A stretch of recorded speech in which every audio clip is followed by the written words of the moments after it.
शहबाज शरीफ ने अपने कपड़े उतार कर बेचने का ऐलान किया था, जो तेरा है वो मेरा है, जो मेरा है वो मेरा। तो ऐसा लगता है कि इनको यकीन ये है कि ये जो अपने कपड़े हैं ना, ये हमारे कपड़े हैं। ये हुकूमत नहीं कर सकते।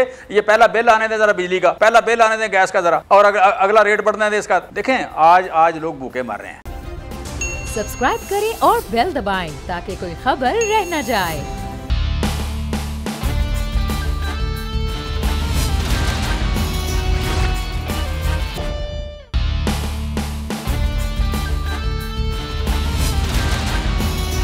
अस्सलामुअलैकुम। बोल न्यूज़ में आज special report with Mudassar Iqbal के साथ हाजिर खिदमत है। एक मामला बड़ा अहम है और वो बार बार ये बात हो रही है कि मुश्किल फैसला मुश्किल वक्त में किए जा रहे हैं, लेकिन उस मुश्किल फैसले मुश्किल वक्त में करने की जो बातें हो रही हैं उसके असरात सबसे ज़्यादा मुश्किल आ रहे हैं वो एक आम आदमी के लिए हैं। एक तरफ कहा जा रहा है कि कोई नया टैक्स नहीं लगाया जा रहा, यकीनन ये बात ठीक होगी, लेकिन टैक्सों में इजाफा कर दिया गया है, ये बात बिल्कुल ठीक है। एक तरफ ये कहा जा रहा है कि पेट्रोलियम मसनूआत के बढ़ने से किसी तरह की महंगाई नहीं होगी। ये सरकारी अफसरान के लिए, जो बड़े अफसरान हैं, या फिर वो लोग जो इस वक्त हुकूमत में मौजूद हैं, उनके लिए तो शायद पेट्रोल के लिए भी कोई असर ना हो और कीमतों का भी कोई असरात ना हो, लेकिन एक आम आदमी के लिए खासे मुश्किलात पैदा हो रही हैं।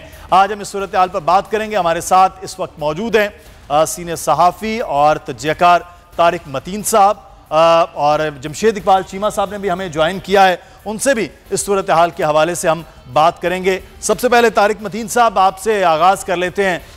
मुश्किल फ़ैसले, मुश्किल वक्त है, वो कह रहे हैं पाकिस्तान को हम आगे लेकर जा रहे हैं, और इस वक्त जो एक आम आदमी से जब बात होती है, वो जो कुछ बोल रहा है वो मेरा ख्याल है मैं भी इस वक्त पाकिस्तान के टीवी की स्क्रीन पर नहीं, और आप भी शायद वो ना दोहरा सकें। तो ये जो मुश्किल फैसले, मुश्किल वक्त और पाकिस्तान आगे जा रहा है, ये किस सूरत में आगे जा रहा है? सबसे पहले बिस्मिल्लाहिर्रहमानिर्रहीम, अस्सलाम वालेकुम मुदस्सिर, आपको भी और बोल के तमाम देखने वालों को भी। ये जो आपने पूछा ना पाकिस्तान आगे किस समत में जा रहा है, तो मुझे उमर शरीफ मरहूम, मोइन अख्तर मरहूम याद आ रहे हैं।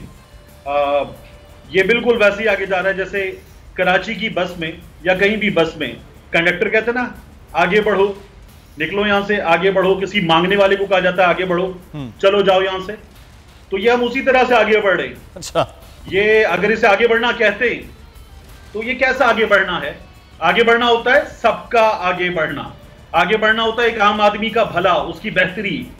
ये जो भला और बेहतरी है, अगर आप आज का डॉलर का रेट देख लें तो ये आज फिर डॉलर ऊपर गया है, और हर दिन एक पुरानी खबर हमारे सामने नई बन के आती है। डॉलर तारीख की बुलंद तरीन सतह पर, और ये तारीख की बुलंद तरीन सतह रोजाना नई होकर हमारे सामने आ रही है, मुसलसल आ रही है। और इसी तरह से आज देखिए आप, ये जो फार्मास्यूटिकल कंपनीज हैं, इन्होंने कह दिया दवाओं की कीमतें बढ़ाएं वरना बहुत सी दवाएं बढ़ना बंद हो जाएंगी। अब ये दवाओं की कीमतें बढ़ेंगी। कराची, जहां पे मैं और आप रह रहे हैं, यहां पर पिछले कुछ दिनों में क्या हुआ इसका एहसास है इस्लामाबाद में बैठने वालों को। दूध की कीमत, दही की कीमत, रोजमर्रा इस्तेमाल की अशिया की कीमतें, ये जो सेंसिटिव प्राइस इंडेक्स हमें दिखाता है, क्या वो सही पिक्चर दिखाता है? नहीं, ये उससे कहीं ज्यादा है।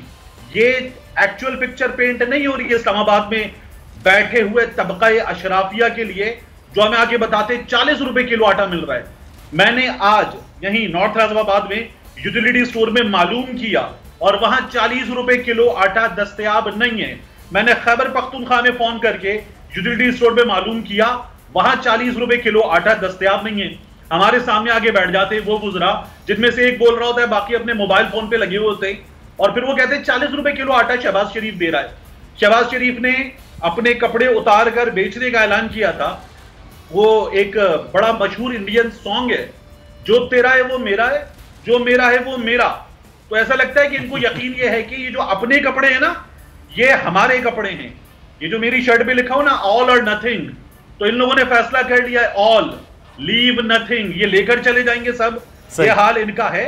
और आपको जो खातून याद होगी, जो वायरल मोस्ट वीडियो है जिसमें मैं पीछे सर पीट रहा था जी, वो खातून जो है, उन्होंने जो गुफ्तगू की थी, वो इस वक्त गुफ्तगू है जिसके बारे में आपने कहा ना मैं कर सकता हूं टीवी पे ना। बिल्कुल, वो इसीलिए मैंने कहा कि वो बहुत ज़्यादा वो लोग देख रहे हैं, लेकिन हम वो गुफ्तगू कर नहीं सकते हैं। मैं जमशेद इकबाल चीमा साहब ने हमें ज्वाइन कर लिया जी, उनसे भी बात करते हैं। तारिक साहब हमारे साथ ही रहेगा।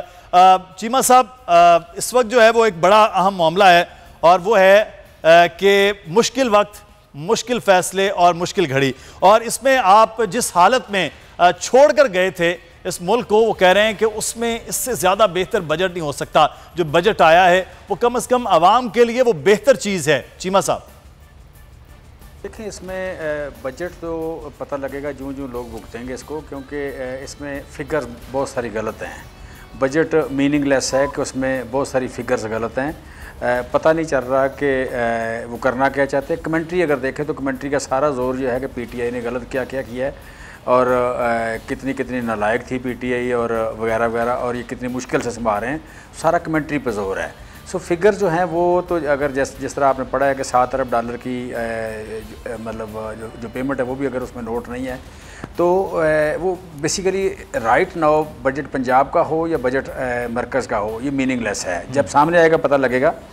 बाकी रह जाती बात कि हमने जो मुश्किल बजट जो हालात छोड़े थे वो 2-3 बातें सुन लें कि एक तो ये कि आपके फॉरेन एक्सचेंज के रिज़र्व कितने हैं। वो डेफिनेटली हमारे 22 अरब 7 मार्च को जब इन्होंने वोट ऑफ नो कॉन्फिडेंस दिया तो $22.6 बिलियन थे, जो कि हमें जब हुकूमत मिली तो 9.87 थे। 9.87 के वर्सेस यू कैन से के 22.4। दूसरी बात यह है कि हमें जो एक्सपोर्ट मिली वो $24 बिलियन की मिली, हमने एक्सपोर्ट दिए $32 अरब पे। हमें जो मिली रेमिटेंस मिली फॉरेन अपना ओवरसीज़ पाकिस्तानीज़ की वो 19.5 मिली, हमने 31 पे दी है। सो इसी तरह करंट अपना डेट टू जीडीपी रेशो की बात कर लें। फिर कर्ज़ लिया कितना है हमने। पीपल्स पार्टी के दौर में नेट जो कर्ज़ लिया गया बाहर से फॉरेन एक्सचेंज में वो $6 अरब लिया गया। मुस्लिम लीग नून ने वो लिया $14 अरब अपना यू कैन से $16 अरब, और हमने लिया है मुस्लिम लीग नून ने लिया $22 अरब, हमने लिया है $14 अरब। पीपल्स पार्टी 6, मुस्लिम लीग नून 22 और हमने लिया 14। नेट जो आप कह लें कि यू कैन से जो लिया है फॉरेन डेट जो है। सो इसी तरह हम बात कर लें एक्सपोर्ट की, तो एक्सपोर्ट मतलब हमने इम्प्रूव की। फिर लार्ज स्केल मैन्युफैक्चरिंग तारीख़ की मैक्सिमम 10.4%, शायद अयूब खान के बाद पहली बार ये लार्ज स्केल मैन्युफैक्चरिंग इतनी ग्रो की है। फिर ज़राअत में हम देखें तो ज़राअत में पिछले साल 6% और इस साल 7%। 6 और 7% लार्ज जो बड़ी अहम क्रॉप्स हैं उन्होंने तरक्की की है। ये 2005 से के बाद पहली बार हुआ है कि 6% और 7% तरक्की की। अच्छा, फिर ओवरऑल अगर ज़राअत को देखें, ओवरऑल ज़राअत ने 4.4% जो ज़राअत की आप बात करें चीमा साहब, यहाँ मैं आपको यहाँ पर रोक रहा हूँ। मैं एक चीज़ जो है वो यहाँ पर ये जानना चाह रहा था कि देखें ज़राअत के हवाले से आप मामले खुसूसी रहे हैं ज़राअत के, तो ये बताइएगा कि ज़राअत को कह रहे थे बुरा हाल हो गया, यूरिया महंगी, DAP महंगी, और वो बुलंद तरीन सतह पर आप गए, किसानों का तो बुरा हाल किया। देखें इसमें ये जो है ना जी फ़िक्रा, कोई फ़िक्रा या कोई अल्फाज बिल्कुल बेमैनी होते हैं। फ़िगर ही असल चीज़ है। जब आप इकानमी की बात करेंगे तो फिगर जो है वो हकीकत है। बाकी फ़िक्रे जो हैं वो अगर सच हों तो ठीक है, अगर झूठ हों तो बेसिकली क्या मतलब फिर उनके बारे में क्या कहना है। सो कमेंट्री कोई चीज़ नहीं है। बजट में या परफॉर्मेंस में या इकनॉमिक परफॉर्मेंस में कमेंट्री किसी चीज़ का कोई नाम नहीं है, बकवास है। असल चीज़ जो है वो फिगर है। किसानों के हवाले से बात करें तो किसानों में जो 2021-22 और 2020-21 2 सालों में किसानों की इनकम बढ़ी 2600 अरब रुपीज़। 2600 अरब रुपीज़ किसानों की इनकम बढ़ी। जब हम आए थे तो यहाँ पे किसान GDP में जो शेयर था ज़राअत का वो 19.6% था, अब वो 22.5% है। ये इकनॉमिक सर्वे ऑफ पाकिस्तान की रिपोर्ट है जो रिसेंट आया है, अब 22.5 है। मतलब किसान का GDP में शेयर बढ़ा है जो कई हमेशा कम होता रहा। सिर्फ पहला टेन्योर है जिसमें किसानों का शेयर बढ़ा है। तीसरी बात आ गई कि उसको रेट पूरा मिला उसकी हर फसल का, इसीलिए उसकी पैदावार भी ज़्यादा हुई। मसलन जस्ट एग्जांपल दूं मैं आपको, बड़ी फसलों का हम नाम लें। इस साल 17% काटन ज़्यादा पैदा हुई है, इस साल 11% मूंजी ज़्यादा पैदा हुई है, 19% मकई ज़्यादा पैदा हुई है, यू कैन से कि चीनी 24% ज़्यादा पैदा हुई है और गन्ना 9% ज़्यादा पैदा हुआ, सब्ज़ी 11% ज़्यादा, वेजिटेबल 11% ज़्यादा पैदा हुई हैं, 29% ऑयल सीड क्रॉप ज़्यादा पैदा हुई हैं, 24% दालें ज़्यादा पैदा हुई हैं। What else you want? इसके अलावा आप क्या चाहते हैं? मैं फिगरें बोल रहा हूँ, ये मैं सारी इकोनॉमिक सर्वे ऑफ पाकिस्तान की भी है, अभी निकालें, चौथा या पांचवा पेज होगा, वो निकालें, इसको मिफ्ताह इस्माइल को दे दें, शहबाज शरीफ को दें। साहब इस पे पढ़ी है ये जो आप बात कर रहे हैं, लेकिन एक चीज़ मैं तारिक साहब यहाँ पर ये इकोनॉमिक सर्वे में तो खुद तस्लीम भी किया, लेकिन वो जैसे तस्लीम करने के साथ ही उन्होंने कहा कि देखिए ये ग्रोथ असल में ये नहीं होती है, ये ग्रोथ इस तरह से होती है, ग्रोथ उस तरह से होती है।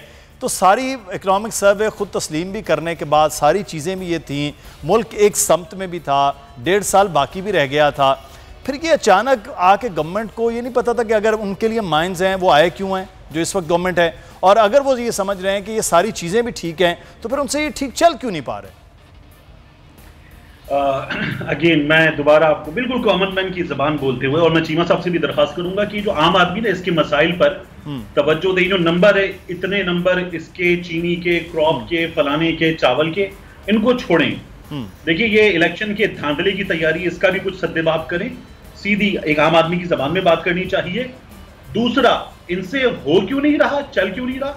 तो वो सुनील ग्रोवर का गाना आपको याद है, मेरे हस्बैंड मुझसे प्यार नहीं करते, इनको आता ही नहीं है, गाने आपको बहुत याद है, मुझे नहीं याद। ये जो है ना, ये ट्रू पिक्चर है। इनको आता ही नहीं है, इनसे होता ही नहीं है, ये अवार नहीं करते। एक तो इनकी ये हालत है।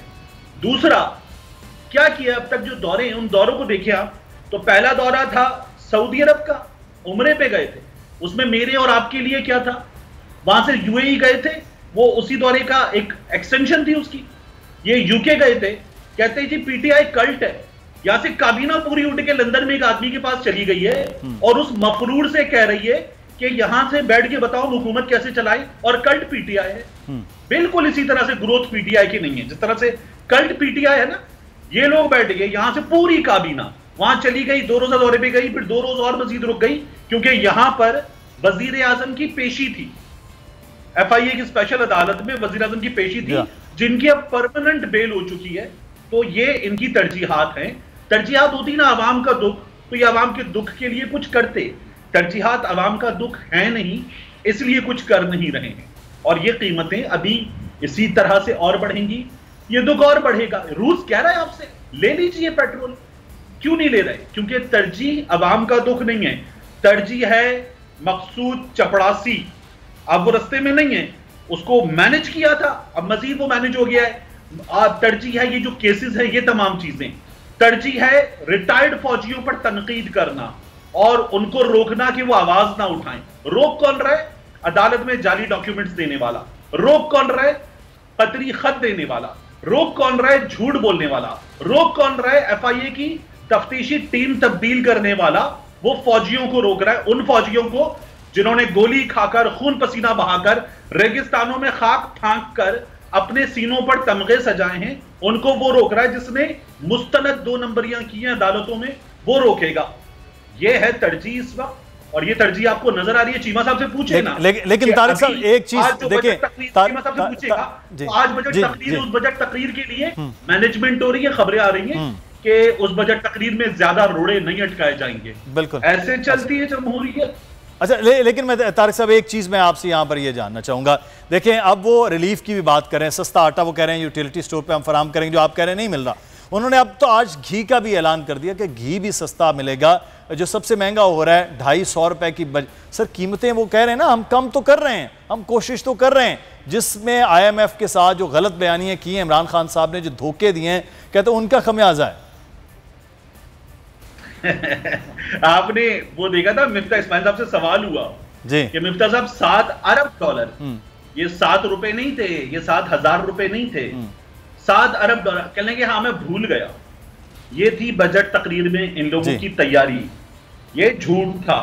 फिर पूछा गया बजट किस डॉलर के रेट पे बनाया है, कहने के मैं सवाल का जवाब नहीं देना चाहता। तो ये जो आपको जवाबात मिल रहे हैं कि शहबाज शरीफ ने आते ही 27 कारखाने बिजली के चला दिए, वो कहां है बिजली? वो वो बिजली अगर 27 कारखाने चल चुके तो आपको मिल रही है, मुझे मिल रही है, चीमा साहब से पूछे, इनको मिल रही है, एक गरीब आदमी को मिल रही है।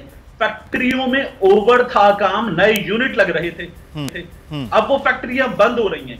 तो इसका हिसाब ये आप मुझसे लेंगे, मरियम बीबी से लेंगे, शहबाज शरीफ से लेंगे, इसका हिसाब दे रहा है एक आम आदमी। देखिए पागल आम आदमी है, ये लोग भी ठीक है, बिल्कुल ठीक है, पीटीआई वाले भी ठीक है, मैं और आप भी बिल्कुल ठीक है। पागल तो आम आदमी है जो भुगतेगा और भुगत रहा है। सही। अच्छा, मैं चीमा साहब आपसे जानना चाहूंगा, आपने पैदावार के हवाले से तो बात की सर, जो कीमतों की आप बड़ी तनकीद हो रही है इस हुकूमत पर, लेकिन सर 3-3.5 साल में जहां पैदावार बढ़ी थी वहां देखें ना कि कीमतें भी तो बहुत ज़्यादा बढ़ी। आटे को ले गए, चीनी कहां पर चली गई, बाकी चीज़ें भी जो हैं उसकी बड़ी ज़्यादा कीमतें रही हैं चीमा साहब। तो ये भी तो बहरहाल आप लोगों के दौरे हुकूमत में हुआ। इसमें ना ये जो सुपर साइकिल आता है इसका क्या नाम है, कमोडिटीज़ के सुपर साइकिल का हम शिकार हुए और हमने उसको भुगता है कि जब सारी दुनिया में चीज़ें महंगी हुई, उन महंगी होने के बावजूद जो चीज़ें हमने 3.5 साल में, देखिए हमने सुपर साइकिल को भुगता है 2 साल। 2 साल में हमसे पहले जो भी गवर्नमेंट थी, जब भी कमोडिटी का सुपर साइकिल आया, सुपर साइकिल कमोडिटी का कहते हैं एनर्जी, फूड और मेटल, ये तीनों जब महंगी होती हैं तो इसे कहते हैं सुपर साइकिल। अच्छा, ये तीनों चीज़ें हमारी हुई, इससे पहले जब भी महंगी हुई हैं 6 महीने के अंदर नेशनल रिजर्व ख़त्म हो गए। हमने 1.5 साल इकानमी के सुपर साइकिल को भुगता है, हमारे रिजर्व $22 बिलियन पे रहे हैं। ये हमारी सक्सेस थी नंबर 1। नंबर 2 ये है कि हमारे जाने के बाद जितना 3.5 साल में कीमत बढ़ी, मसलन 55 रुपये किलो आटा था, 55 रुपये किलो वाला आटा जो है वो आज मार्केट में 75 रुपये मिल रहा है। हमने लिया था 41 रुपये पे, हमने स्टिक पकड़ी 41 रुपये पे, हमने स्टिक दी वापस 55 रुपये पे, आज वो 75 रुपये का मिल रहा है या 80 रुपये का मिल रहा है। ठीक है, इसी तरह आप बात कर लें, घी की बात कर लें, हमारे दौर में बढ़ा 195 रुपये, आज बढ़ गया 213 रुपये 2 महीनों में। 3.5 साल में बढ़ा है 200 रुपया और 2 महीनों में बढ़ा है 215 रुपये। इसी तरह हमारे दौर में तेल जो बढ़ा 55 रुपये लीटर बढ़ा 3.5 साल में, 3.5 साल में 55 रुपये लीटर बढ़ा और 2 महीनों में बढ़ गया 60 रुपये लीटर। इसी तरह डीजल हमारे दौर में बढ़ा 51 रुपये लीटर, आज बढ़ा है वो 60 रुपये लीटर। सो इसी तरह जितनी महंगाई हमारे दौर में हुई 3.5 साल में, उतनी शहबाज शरीफ एंड कंपनी अपनी स्पीड के हिसाब से शहबाज स्पीड ने 2 महीने में कर दी। अब इसके बाद पंजाबी में कहते हैं कोई नक है तेरा, कोई शर्म है तेनू भाई, कोई हया है आपको, वो नहीं है। अच्छा, महंगाई का तो रोज रोना है। मैं आगे थोड़ा सा चलेंगे, वक्त की भी कमी है। देखिए, उन्होंने कहा मुश्किल फैसले हो गए, बजट हो गया, सारी चीजें हो गई, अब वो बैरूनी दौरे इमदाद की भी बात कर रहे हैं, लेकिन अब वो सर आपका जो हकीकी आज़ादी मार्च है, अब क्या करना है आपने, क्या है आगे पाकिस्तान तहरीक इंसाफ? यार देखें, आज के दौर में कहीं गज़वा बदर दोबारा शुरू नहीं होना, ना गज़वा खंदक होना है। आज का गज़वा बदर यही है और आज का गज़वा खंदक भी यही है, आज मैदान उहद भी यही है। हमने मैदान में खड़े होकर खाली हाथ खड़ा करके गवाही देनी हक के साथ। आज का गज़वा बदर ये है। आज ना तलवार से जंग होनी है, ना घोड़े से होनी है, ना कहीं किसी मैदान में जाना है। आज सड़क पे खड़े होकर आपने गवाही देनी है। सो वो गवाही हमने देते रहना है। ये मतलब हमारे बुजुर्गों ने तो कुर्बानियाँ दी थी, उन्होंने सफ़र किया। भाई हम इस्लामाबाद का सफ़र नहीं कर सकते, हम 10 पर्चे नहीं सह सकते, हमें कोई लाइफ थ्रेट होगी कोई मसला नहीं है, हम सह लेंगे। आखिर में मैं वक्त खत्म हो रहा है, ब्रेक से पहले मैं आपसे एक चीज़, चीमा साहब, आपकी गवाही से सर हुकूमत में तो नहीं आ सकते आप, तब्दीली नहीं हो सकती। हुकूमत में तब्दीली सिलेक्शन कमीशन के होते हुए आप समझते हैं आ जाएगी, इस RPO DPO फिर इलेक्शन कमीशन पूरी मैनेजमेंट उसके बाद होती है, तो आप समझते हैं कि आप इलेक्शन जीत जाएंगे इन चीज़ों से? कभी अकलियत ने अक्सरियत पे हुकूमत कर सकी है, कभी अकलियत अक्सरियत पे हुकूमत कर सकी है? कभी नहीं होता, ये नहीं होना। अच्छा, ये नहीं होना, ये नहीं हो सकता। और फिर अकलियत अनपढ़ हो, अकलियत जाहिल हो, अकलियत चोर हो, अकलियत फरार होना चाहती हो, अकलियत पे पर्चे हुए हो, अकलियत लंदन से वापस ना आए, अकलियत बीमार हो जाती हो, अकलियत व्हील चेयर पे बैठ जाए, ऐसी अकलियत मतलब कौन सा इनमें देखे? कोई बताए ना, कोई किसी को करैक्टर वाला बंदा को बता दे इनमें, कोई मुझे दिलेरी वाला बंदा बता दे इनमें। स्वाय पुलिस मैनेजमेंट करने के करप्ट लोगों का एक टोला, ये फरार होंगे, बस इनकी पहली तरजीह फरार होना होगी। ये हुकूमत नहीं कर सकते, ये हुकूमत नहीं कर सकते। ये पहला बिल आने दें ज़रा बिजली का, पहला बिल आने दें गैस का ज़रा, और अगला रेट बढ़ने दें इसका। देखें आज लोग भूखे मर रहे हैं, आज लोग भूखे मर रहे हैं। किसी ऊंची दीवारों के अंदर बैठ के कोई फैसला करेगा, लोगों ने फैसला नहीं मानना, उसकी दीवारें गिरा देंगे। अब देखते हैं सर कि वो आपकी आवाज़ पर और वो आवाम का रद्द-ए-अमल वो सामने आता है। जमशेद इकबाल चीमा साहब बहुत शुक्रिया। तारिक मदीन साहब आप हमारे साथ ही रहेगा। हमें नाज़रीन एक ब्रेक की जानिब बढ़ना है, ब्रेक लेते हैं और ब्रेक के बाद वापस आएंगे, फिर कुछ मजीद मामलात के हवाले से बात करेंगे कि इस वक्त मुल्क किस जानिब जा रहा है और करना इस वक्त मुल्क में क्या।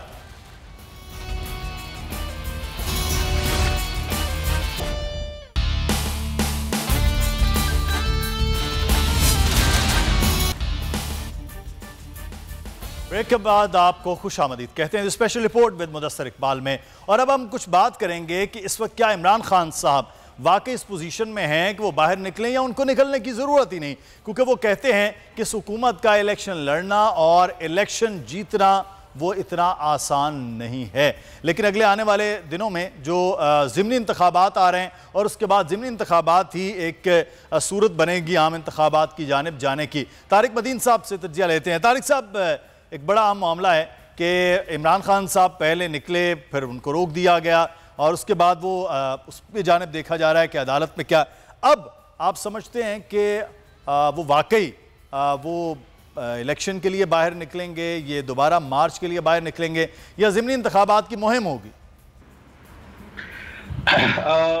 देखिए, ये जो आपने अभी जुमला कहा ना कि इमरान खान साहब को निकलने की ज़रूरत है या नहीं, तो जिस तरह से ये हुकूमत चला रहे हैं उसमें तो ज़रूरत नहीं है। अच्छा, ये खुद अपने पाँव पर कुल्हाड़े मार रहे हैं, बल्कि कुल्हाड़े पर छलांगे मार रहे हैं उसकी धार के ऊपर।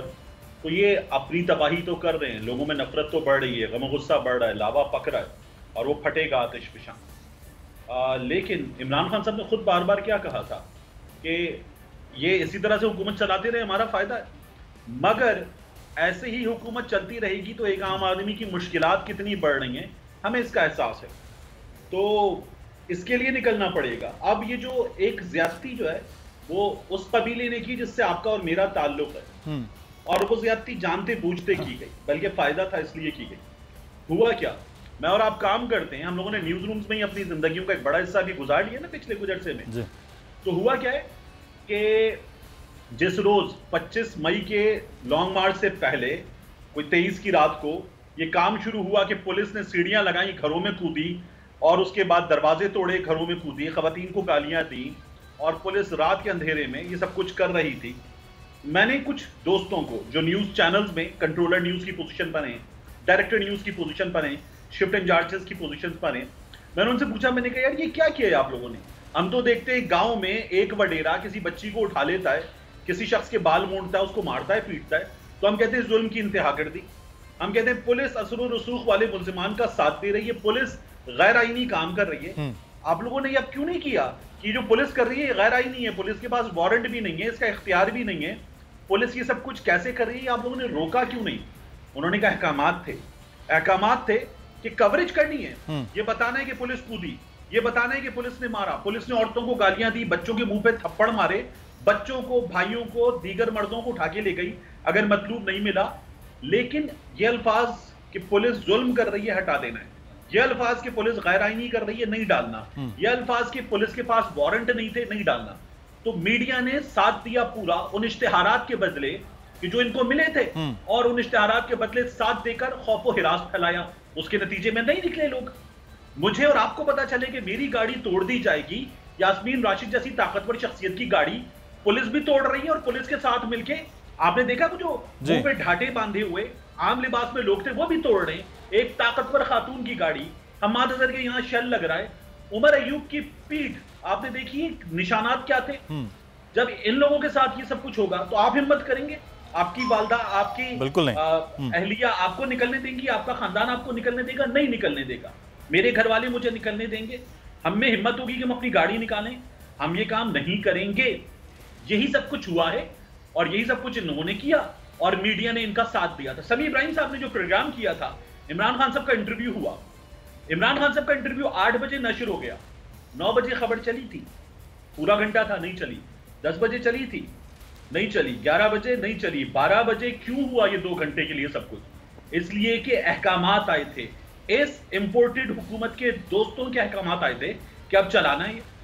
वगरना क्या होता है न्यूज चैनल में, एक बड़ी सी न्यूज वॉल पे पूरा न्यूज रूम खड़ा होके टीवी स्क्रीन देख रहा होता है ऐसे, ये आ रहा है इमरान खान, इसका एक एक लफ्ज नोट करो, इमरान खान ने मुतला से बात करती, चला दो, क्यों नहीं चला था ये सब कुछ। तो आप ये कह रहे हैं कि मीडिया मैनेजमेंट तारिक साहब आप कह रहे हैं कि वो बहुत ज़्यादा वो हुई है, लेकिन उस मीडिया मैनेजमेंट के साथ बाकी चीज़ें बड़ी मैनेज हुई हैं और वो हो भी रही हैं। अच्छा, लेकिन उसके असरात जो हैं वो एक आम आदमी तक भी आते हैं, सरमायाकारों तक भी आते हैं। हमें तारिक साहब इस वक्त ज्वाइन किया है ज़ुबैर मोतीवाला साहब ने, बहुत शुक्रिया ज़ुबैर साहब आपके वक्त का। स्टॉक एक्सचेंज की जब बात करते हैं तो यकीनी तौर पर ये बड़ा एक अहम मामला होता है कि पाकिस्तान में सूरत हाल क्या चल रही है इकोनॉमी की। हम देख रहे हैं ये मंदी आ रही है, क्यों ये स्टेबिलिटी इसको कहेंगे या वाकई कुछ मसाइल आ रहे हैं इस वक्त स्टॉक एक्सचेंज में जो हम सिचुएशन देख रहे हैं, हमें तो डर लग रहा है, आप बेहतर बताएं। देखिए, जो हालात मुल्क के हैं, जो अनसर्टेनिटी आज मुल्क में हम सारे देख रहे हैं, चाहे वो पॉलिटिकल है चाहे इकोनॉमिक है, दोनों uncertainties are at the peak. Pakistan की तारीख में कभी ऐसा नहीं हुआ। तो स्टॉक एक्सचेंज तो आपको पता है ना कि वो चलती है सेंटिमेंट्स के ऊपर, अफवाहों के ऊपर, इस तरह से चलती है, लेकिन इसमें कुछ जेन्युइन वजूहत भी हैं। जो आपकी स्टॉक एक्सचेंज नीचे गई है, तो देखो बैंकों के शेयर बहुत अच्छे थे, उसके अंदर बहुत ज्यादा पेइंग थे। अब उन शेयर्स के ऊपर, चूंकि उसके ऊपर जो आपका रेट ऑफ टैक्स है उसको बहुत बढ़ाया है गवर्नमेंट ने, 42% के ऊपर ले गए हैं, तो इसका एक बड़ा असर आया है आपकी इसके ऊपर। दूसरे जब आपका डॉलर हो जाएगा तो 200 क्रॉस करेगा, अभी तो आज तो बहुत ज्यादा हो गया, तो ये अगर वहां पहुंचेगा 205 रुपए पे, तो जो रॉ मटेरियल्स हैं वो महंगे पड़ेंगे। तो जो आपकी जो लोकल मैन्युफैक्चरिंग कंसर्न्स हैं बड़े बड़े, उनके प्रॉफिट्स भी इरोड होंगे। तो जेन्युइनली अगर आप देखें तो इन दो वजूहत, इंश्योरेंस कंपनी का भी यही हाल, तो ये इन दो वजूहत की बिना पर स्टॉक एक्सचेंज जेन्युइनली नीचे गया है। और इसमें करेक्शन आएगा के बाद, थोड़े दिन के बाद अगर सेंटिमेंट्स ठीक हुए और ये जो है ना हमारा IMF का जो है ना वायदा हो गया, और दूसरा जो है आपका फेटफ के अंदर हमारी कोई अच्छी खबर आ गई, और जो दोस्त ममालिक ने पैसों का वादा किया है, चाइना ने और कई और जगहों से आना है, 1 बिलियन IMF का आ जाए तो तकरीबन लाइन अप हुए 9 से 10 बिलियन डॉलर, और वो अगर लाइन में आ जाएंगे तो मेरा ख्याल है कि काफी हद तक हालात जो है ना काबू में आएंगे।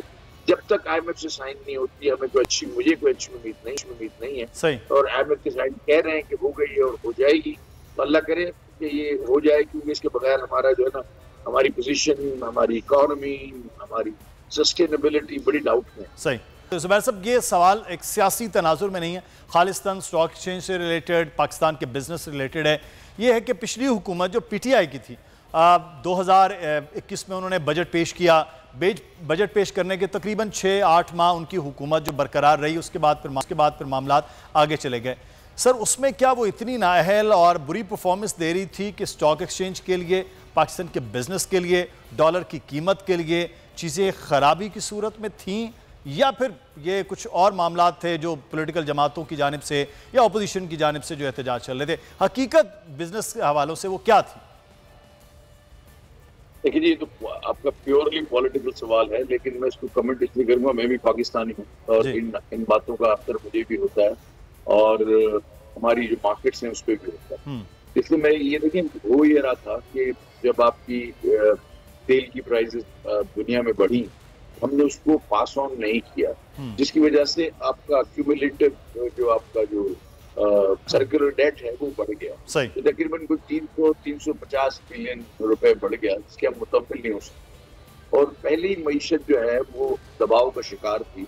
हमारा जो ट्रेड अकाउंट जो डेफिसिट था वो बड़ा हो रहा था, और करंट अकाउंट डेफिसिट में थोड़ी बहुत बेहतरी थी, लेकिन उसके अंदर भी प्रॉब्लम्स थे। तो अब हम उसको पकड़ने के लिए, उसके साथ हमको चलने के लिए हमको चाहिए था कि हम जो है इसको बात करें। तो अगर ये इसके बाद और यूक्रेन की वॉर आ गई, फिर और बढ़ गया। आज तो पेट्रोल जो है ना, हर चीज, चाहे कोई किसान की मईशत को चलाने के लिए बैठ जाए, आज भी नहीं चला सकता।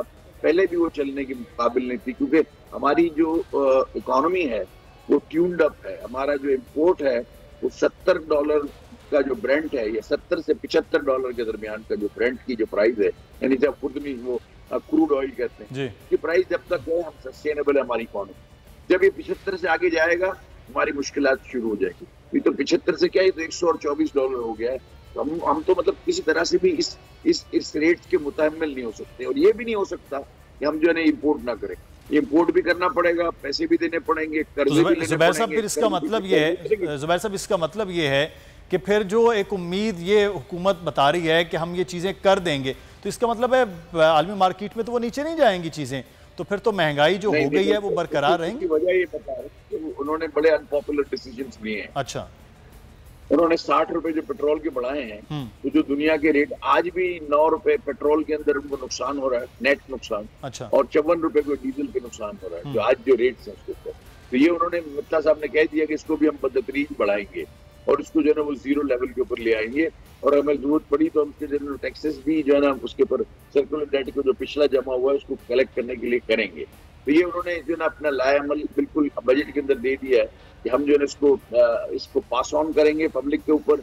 हम इसके अंदर किसी किस्म का हिस्सा नहीं बनेंगे, जब तक नहीं बनेंगे जब तक आपका डेट जो है ना हो पूरा पेमेंट हो भी नहीं सकती। आपका जो डोमेस्टिक डेट है, अब ये देखें जब जुलाई की पहली तारीख आती है, जिस दिन बजट होता है, फेडरल हुकूमत उस पहली तारीख को पैसे कर्ज देती है, क्योंकि वो तो जो उन्होंने जो पैसे आए हैं ऑलरेडी सब एलोकेटेड है। इसलिए जो नहीं हमको ये देखना चाहिए सर उस सख्त फैसलों के असरात जो हैं वो इसका मतलब है इस मुल्क पर जो है वो उसी तरह से ही नजर आएंगे आम आदमी के लिए। लेकिन बहरहाल ये है कि मुल्क के मामला वो कहते हैं ठीक, अब देखते हैं कि वाकई ठीक हो पाते हैं नहीं। बहुत शुक्रिया जुबैर साहब आपके वक्त का। तारिक मतीन साहब हमारे साथ सीनियर तजज़ियाकार और साफ़ी हमारे साथ मौजूद थे। आप दोनों बाप की शुक्रिया अदा करते हैं। और अब कुछ बात कर लेते हैं एक बड़े अहम मौजू के हवाले से कि इस वक्त जो है वो पानी की शदीद किल्लत है और फसलों के लिए और जो पीने के लिए वो मुश्किलात हो रही हैं। न सिर्फ सिंध में बल्कि पंजाब में भी इस वक्त जो बिजाई के टाइम है फसलों में खासी परेशानी का बायस बन रहा है वो इलाके जो नहरी इलाके कहलाते हैं। सिंध से हमारे साथ सखर में मौजूद है हमारे ब्यूरो हेड शाहिद अली, उनसे जान लेते हैं क्या सूरत हाल है। पिछले साल भी हम ये देख रहे थे शाहिद कि पानी की शदीद किल्लत है, बार बार बात हो रही थी इरसा से, बार बार बात जा रही थी वफाक से। क्या पानी बेहतर हो गया है? सिचुएशन क्या है? लोग तो परेशान हैं। पानी की सिचुएशन जो है वो इस वजह से बेहतर नहीं हो सकी कि कुदरती तौर पे कैचमेंट एरियाज जो है उनमें बारिश नहीं हुई। आप कह सकते हैं कि मुल्क के बालाई इलाके जो हैं अगर वहाँ बारिशें होती हैं तो फिर आपके पंजाब को, सिंध को, फिर बलूचिस्तान को पानी मिलता है। इस वक्त सबसे ज्यादा पानी की कमी बलूचिस्तान सुबह भुगत रहा है, यहाँ 73% पानी की कमी है। अगर सिंध की बात करें तो 61% से ज्यादा यहाँ पानी की कमी है। और अगर यही बात हम करें पंजाब के लिए तो पंजाब में 49% पानी की कमी है।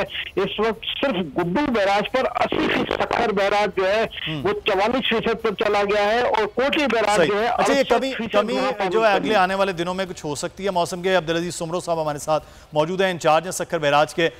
सुमरो साहब, ये कुछ बेहतरी हो सकती है क्योंकि इस वक्त तो हालत बहुत बुरी है, फसलों को पानी देना, लोगों के लिए पानी लेना बड़ा मुश्किल हो रहा है। जी, असल में महकमा मौसमियात ने जो अभी एक नवीद सुनाई है मिड ऑफ जून का जो है मकसद आखिरी हफ्ते में बारिशों का एक सिलसिला जो है ना शुरू होने वाला है। तो हम तो अल्लाह पाक से ही दुआ कर रहे हैं कि अल्लाह करे बारिश हो जाए, क्योंकि सूरत हाल बहुत ख़राब है पानी की। लास्ट ईयर आज के दिन में सखर बैराज पे 74,200 क्यूसेक पानी मौजूद था, जबकि आज लेकिन ये है कि अब सूरत हाल बिल्कुल उससे मुख्तलिफ मेमन साहब नजर आ रही है। बहुत इस पर अगले आने वाले दिनों में हम जरूर बात करेंगे कि बड़ा अहम मामला है। लेकिन खुदा से दुआ करते हैं कि अब मौसम के अंदर जो शिद्दत है वो प्री मानसून के जरिए वो खत्म हो सके। अपना ख्याल रखिएगा, अल्लाह हाफिज।